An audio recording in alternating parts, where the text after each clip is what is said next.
Employers are entitled to the most exciting of all adventures. Some enjoy exploring mysterious caves or fighting savages. My fight is the company. Let me tell you about that.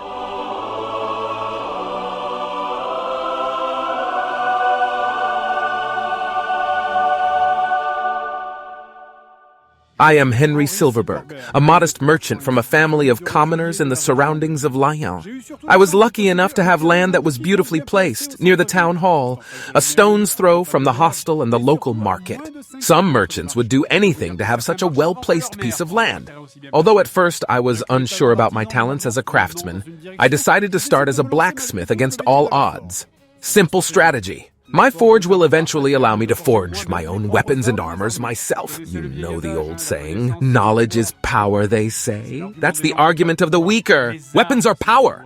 The business world is not all so peaceful. There are many pigs and mandrels who'd like to be as successful as I can soon be. As of now, this kind of rivalry is beyond me, and my little forge has just sprouted from the ground. I don't have much. A few iron bars, a little wood, and only one stupid employee. Besides, my only means of transportation is made of a vulgar cart pulled by a young moron. It limits my outlets for now, as I wouldn't want this young man to get attacked on his way back to the forge, I wouldn't want my cart to be attacked above all, so we immediately start the production of tools. But the profit margin is not huge. It will quickly be necessary to secure another stock of goods. First lesson for you, and this one is free. Buy your stock where it is cheapest to increase your margin. Never mind the local farmer.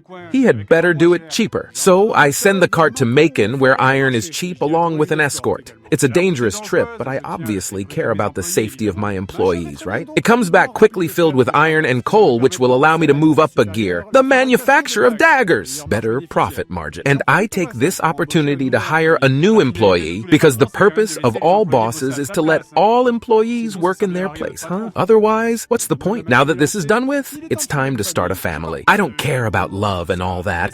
I leave that to the poets. I'm all in for a mere family business because money is not enough. Money is just a way to have power.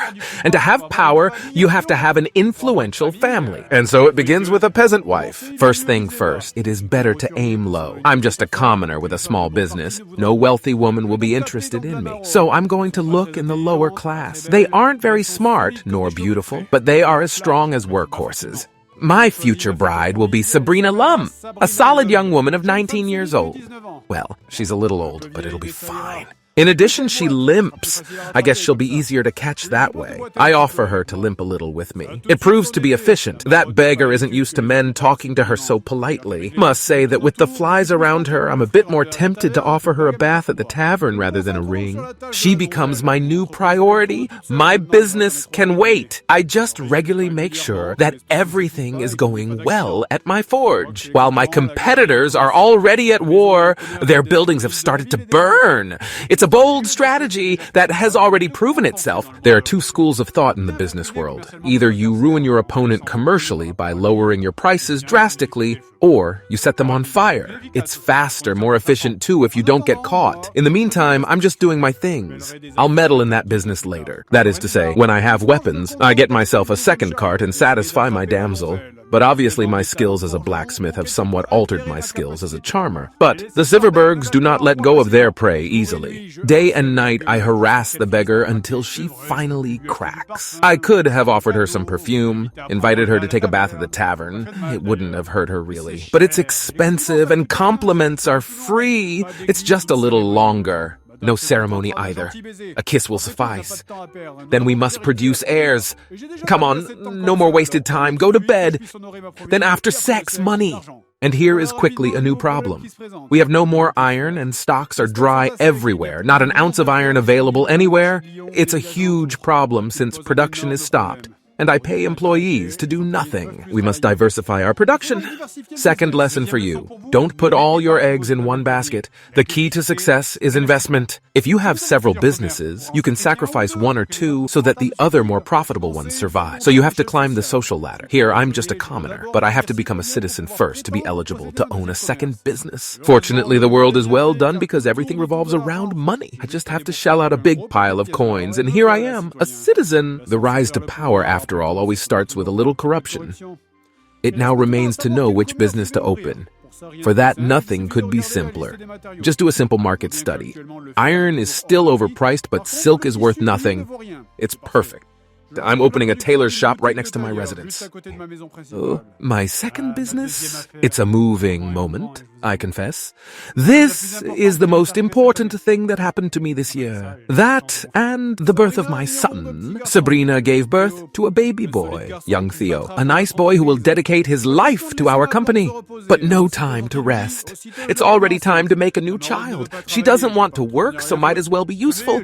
You know, children, even today and with the progress of medicine, it's a bit like horses. It's better to have two in case the first one doesn't reach adulthood. I'll admit, I would have liked to have a little girl. See her smile, play with her, and marry her to an old gentleman when she turns 13. It's my secret dream. In the meantime, my tailor shop is ready. My employees are already at work. Farmers' clothes, woolen blankets. It's profitable since cotton costs nothing, but we are lucky. The peasants are dying of cold outside. It's winter. Let's take advantage of it. This year was profitable. Not only did I manage to diversify my business, but my wife gave birth to Victor, our second son. Well, it's not a girl, but it's always useful to have little guys to fight. That said, it's not what bothers me at the moment. We came close to disaster with the forge. A total shutdown of production. Oh, can you imagine that? Paid employees doing nothing all day? This is the sight of hell. Iron is back, though, so might as well buy some new ones, as long as it's cheap. No question of being fooled a second time. I therefore incur a debt to the guild's chamber. I must produce something else because my daggers are flooding the market so much that people are using them to wipe their ass. So I have to take a loan to expand my forge. I know, debt is scary, but that's how the world works. You're going into debt to expand your business and your profits, and to pay off previous debts you have incurred. And if you can't repay your loan, well, you take out a new loan to repay the other loan. And now I can upgrade my business. Now, thanks to this, I can craft everything. Helmets, armor, long swords. Weapons work well, and even in a 1,000 years, people will still need to go to war. I'm not an asshole, you know. It's just how the whole world works. I can't help it. All right, see you next week for another lesson.